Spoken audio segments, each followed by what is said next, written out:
Morning, everybody. Gonna do chapter 12 this morning. So chapter 12 is another short chapter. Let's see how long chapter 13 is. Yeah, we'll go ahead and do 12 and 13. So he just started thinking about maybe trying to go fishing. I think he might be about to learn about the laws of refraction. So we'll see. Chapter 12. The fish spear didn't work. He stood in the shallows and waited again and again. The small fish came closer and closer, and he lunged time after time, but he was always too slow. He tried throwing it, jabbing it, everything but flailing with it, and it didn't work. The fish were just too fast. He had been so sure, so absolutely certain that it would work the night before. Sitting by the fire, he had taken the willow and carefully peeled the bark until he had a straight staff about 6 feet long and just under an inch thick at the base, the thickest end. Then, propping the hatchet in a crack on the rock wall, he had pulled the head of the spear against it, carving a thin piece off each time, until the thick tapered end down to a needle point. Still not satisfied, he could not imagine hitting one of the fish with a single point. He carefully used the hatchet to split the point in the middle for 8 or 10 inches, and then jammed a piece of wood up to split to make 2-pronged spear, with the points about 2 inches apart. It was crude, but it looked effective and seemed to have a good balance when he stood outside the shelter and hefted the spear. He had worked on the fish spear until it become more than just a tool. He'd spent hours and hours on it, and now it didn't work. He moved into the shallows and stood, and the fish came to him. Just as before, they swarmed around his legs. Some of them were almost 6 inches long, but no matter how he tried, they were too fast.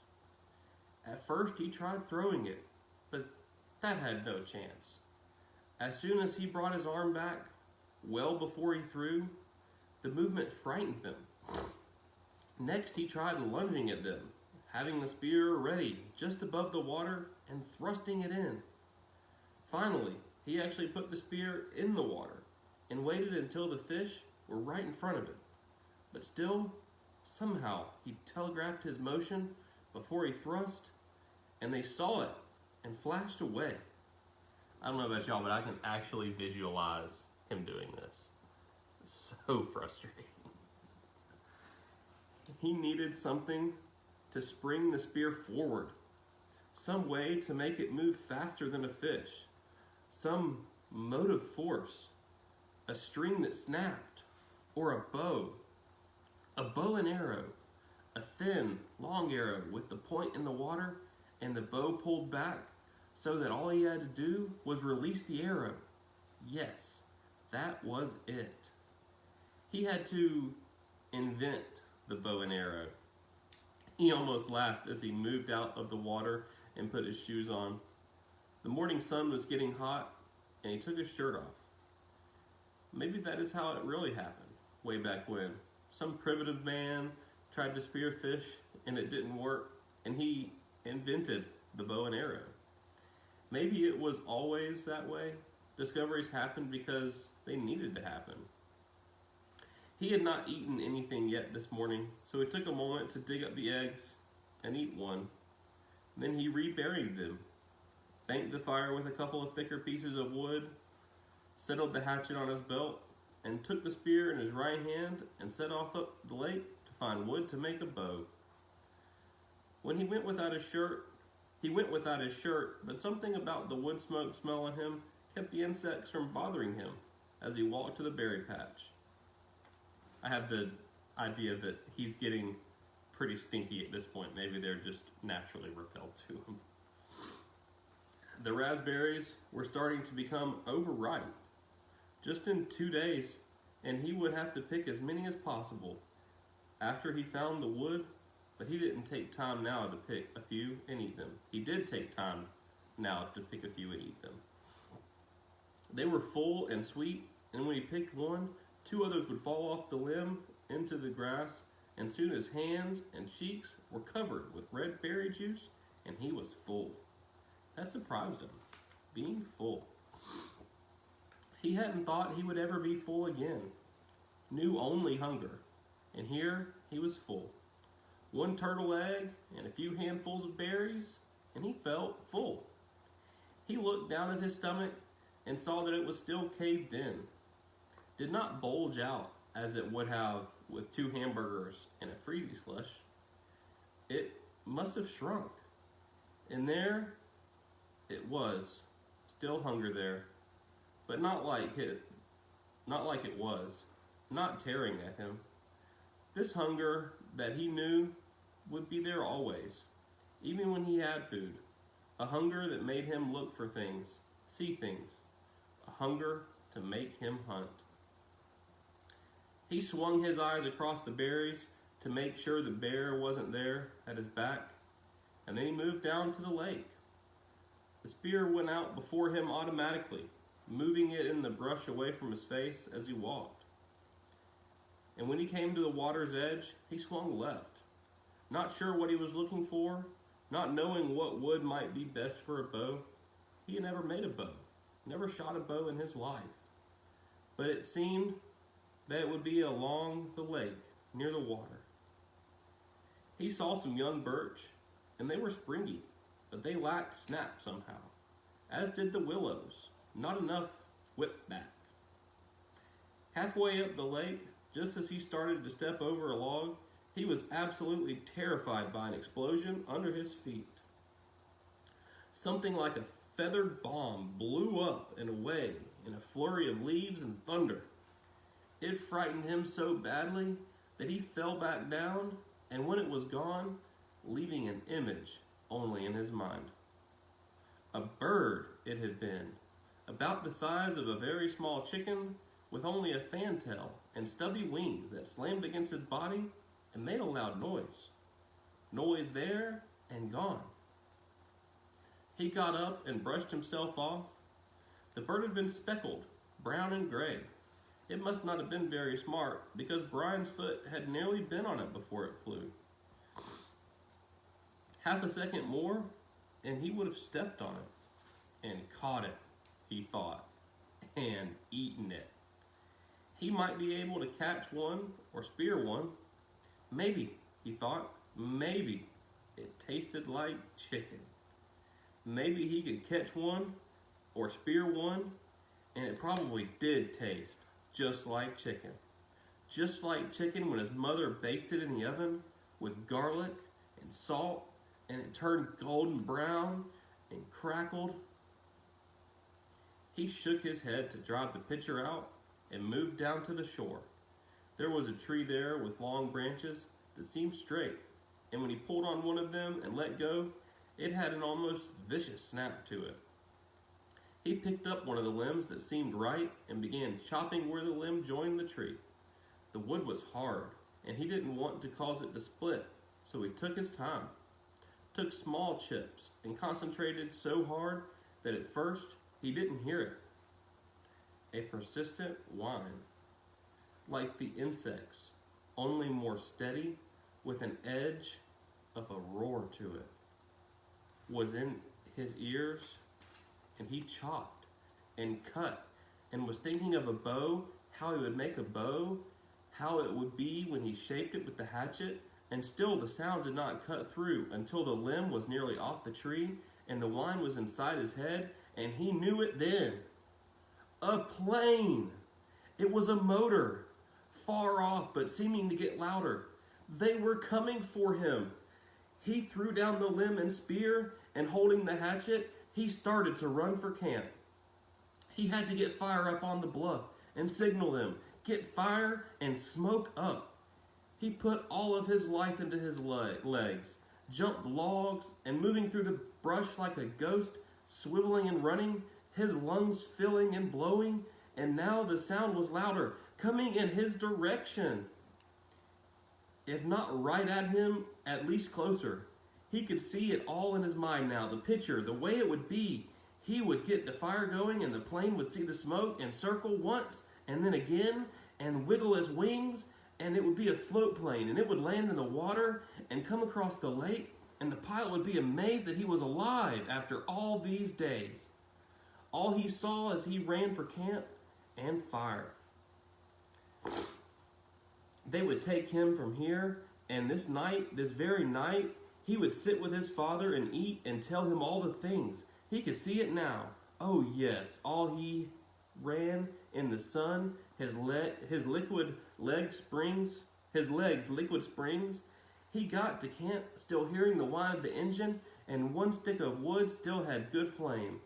He dove inside and grabbed the wood and ran around the edge of the ridge, scrambling up like a cat, and Blue nearly had the flame feeding and growing when the sound moved away.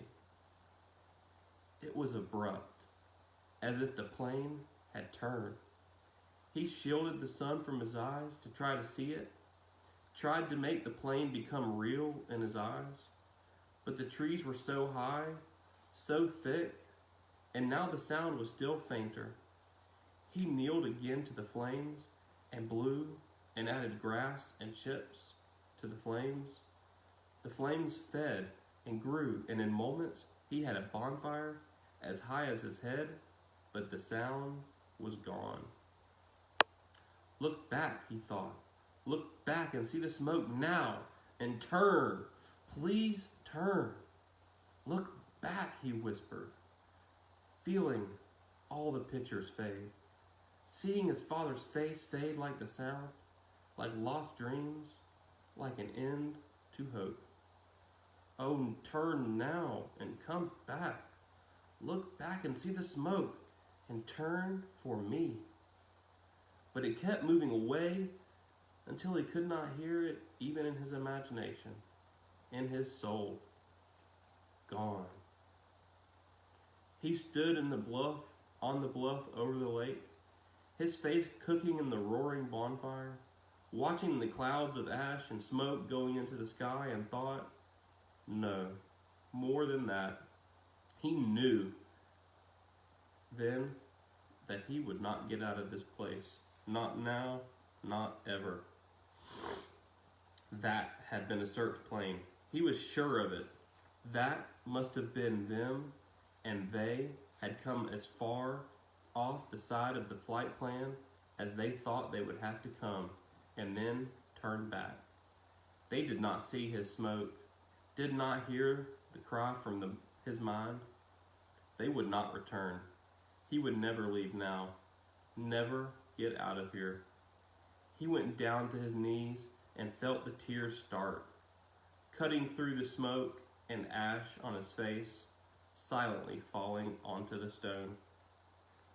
Gone, he thought finally. It was all gone. All silly and gone.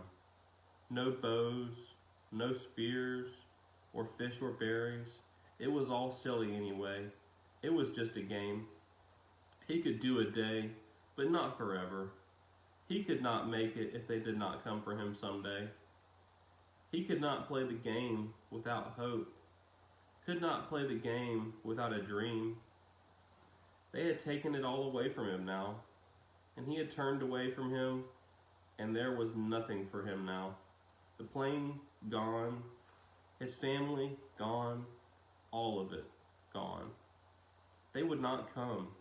He was alone, and there was nothing for him. Whew. I can't even imagine. That's crazy. All right, we're going to roll right into chapter 13. Cliffhanger, right?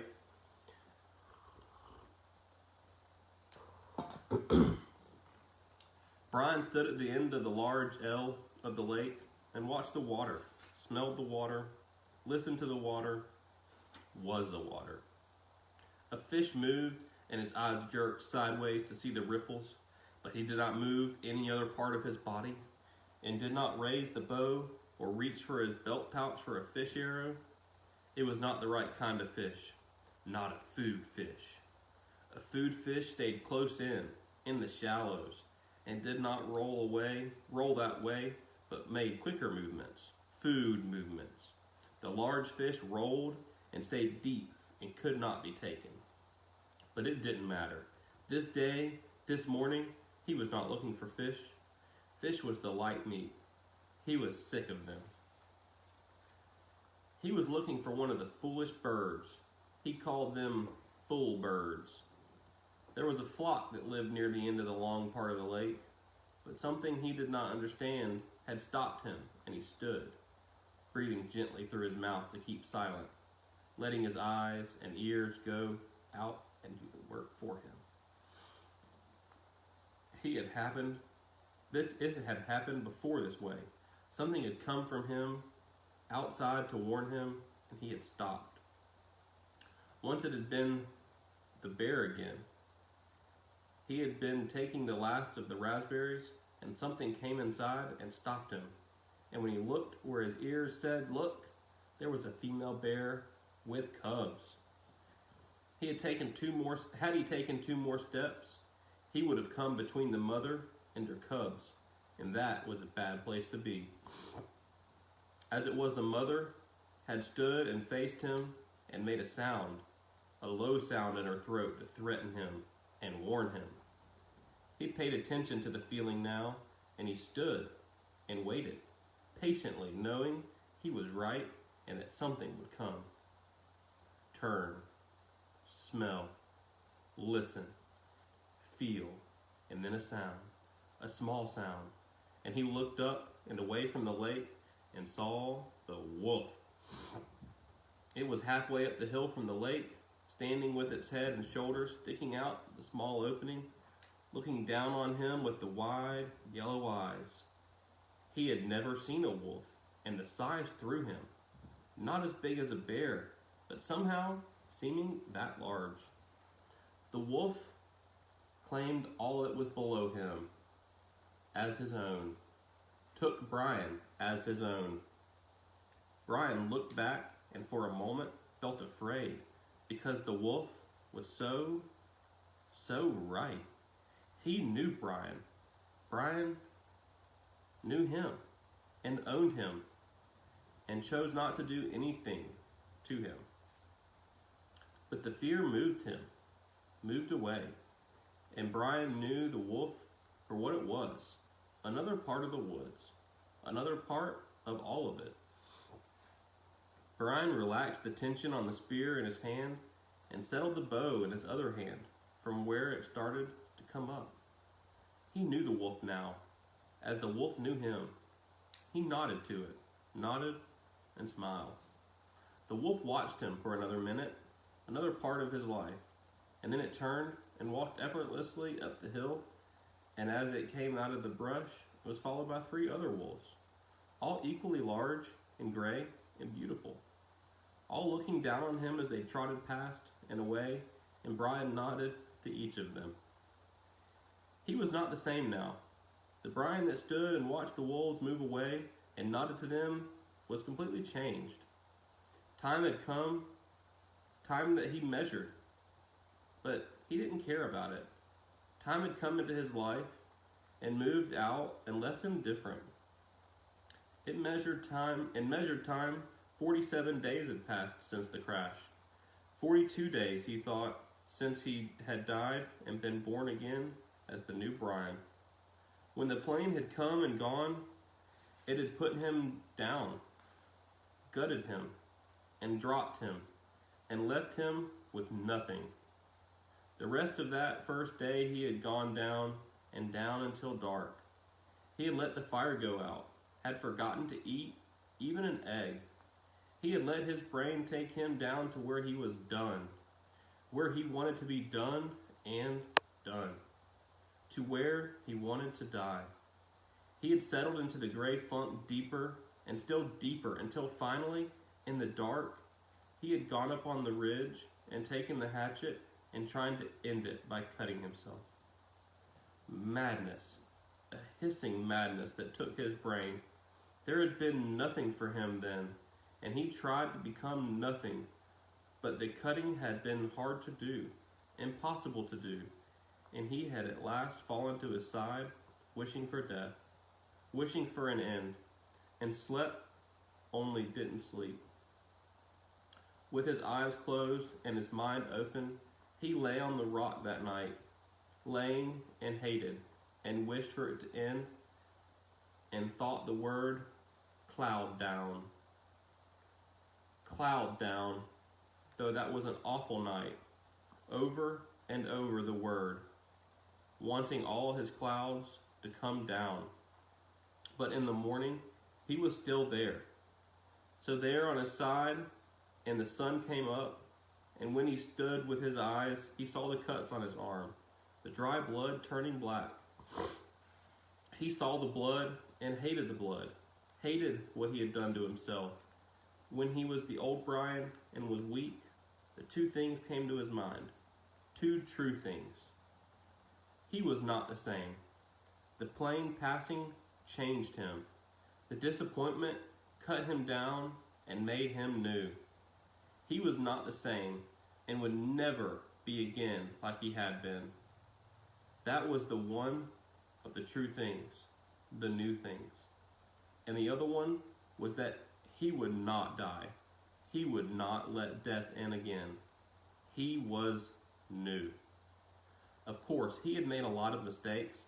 He smiled now, walking up the lake shore after the wolves were gone, thinking of early mistakes, the mistakes that came before he realized that he had to find new ways to be what he had become. He had made new fire, which now he kept going using partially rotten wood, because the punky wood would smolder for many hours and still come back with fire. But that had been the extent of doing things right for a while. His first bow was a disaster that almost blinded him. He sat a whole night and shaped the limbs carefully until the bow looked beautiful. And then he had spent 2 days making arrows. The shafts were willow, straight and with bark peeled, and he fire hardened the points and split a couple of them to make them forked points.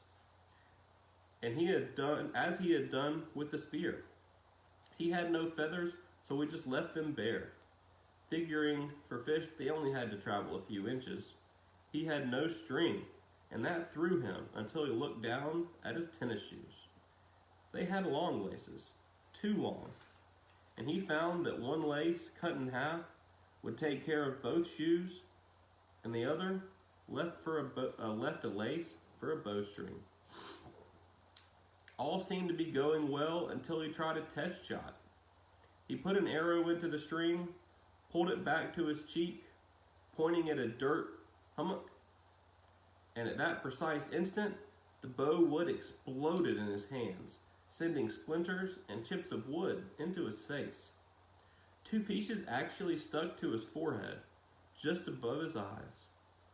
And had they been only slightly lower, they would have blinded him. Too stiff. Mistakes. In his mental journey, he listed them to tell his father, listed all the mistakes. He had made a new bow with slender limbs and a more fluid, gentle pull, but could not hit the fish, though he sat in the water and was, in the end, surrounded by a virtual cloud of small fish. It was just infuriating. He would pull the bow back, set the arrow just above water, and when the fish was no more than an inch away, release the arrow, only to miss. It seemed to him that the arrow had gone right through the fish again and again, but the fish didn't get hurt. Finally, after hours, he struck the arrow down in the water, pulled the bow, and waited for a fish to come close. And while he was waiting, he noticed that the water seemed to make the arrow bend or break in the middle. Of course, he had forgotten that water refracts, bends light. He had learned that somewhere, in some class. Maybe it was biology. He couldn't remember. But it did bend light, and that meant the fish were not where they appeared to be. They were lower, just below, which meant he had to aim just under them. He would not forget his first hit. Not ever. A round-shaped fish with golden sides, sides as gold as the sun, stopped in front of the arrow, and he aimed just beneath it, at the bottom edge of the fish, and released the arrow, and there was a bright flurry, a splash of gold in the water. He grabbed the arrow and raised it up, and the fish was on the end, wiggling against the blue sky. He held the fish against the sky until it stopped wiggling, held it and looked at the sky and felt his throat tighten, swell, and fill with pride at what he had done. He had done food. With his bow, with his arrow he fashioned by his own hands, he had done food. He found a way to live. The bow had given him this way, and he exulted in it. In the bow, in the arrow, in the fish, in the hatchet, in the sky. He stood and walked from the water, still holding the fish and arrow and bow against the sky, seeing them as they fit his arms, as they were a part of him. He had food. He cut a green willow fork and held the fish over fire until the skin crackled and peeled away, and the meat inside was flaky and moist and tender. Then he picked carefully with his fingers, tasting every piece, mashing them in his mouth with his tongue to get the juices out of them, hot, steaming pieces of fish. He could not, he thought then, ever get enough.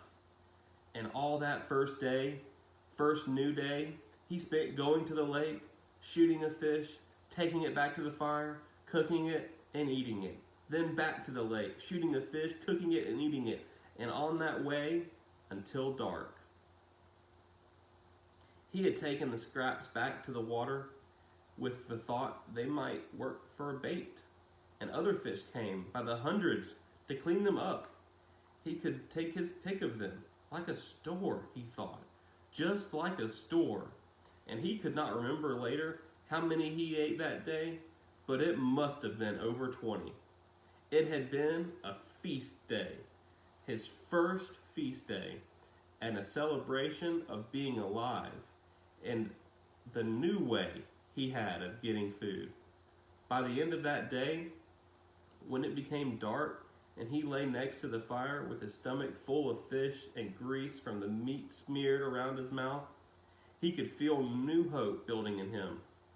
Not hope that he would be rescued, that was gone, but hope in his knowledge, hope in the fact that he could learn to survive and take care of himself. Tough hope, he thought that night. I am full of tough hope. Alrighty, that's the end of chapter 13. Let's see how many chapters there are. We're getting close. 17, 18, 19. Ooh. Is there 20? There's 19 chapters and an epilogue. So, getting pretty close. Probably finish this up in the next few days. So, hope everybody has a great... Today, Wednesday? Yep, Wednesday. It's Matthew's birthday. So, everybody go over to my sister's Facebook page if you're still watching this. Go over to my sister's Facebook page and tell Matthew, aka Squirrel, happy birthday. He is all into reptiles right now. So, hope everybody has a great day.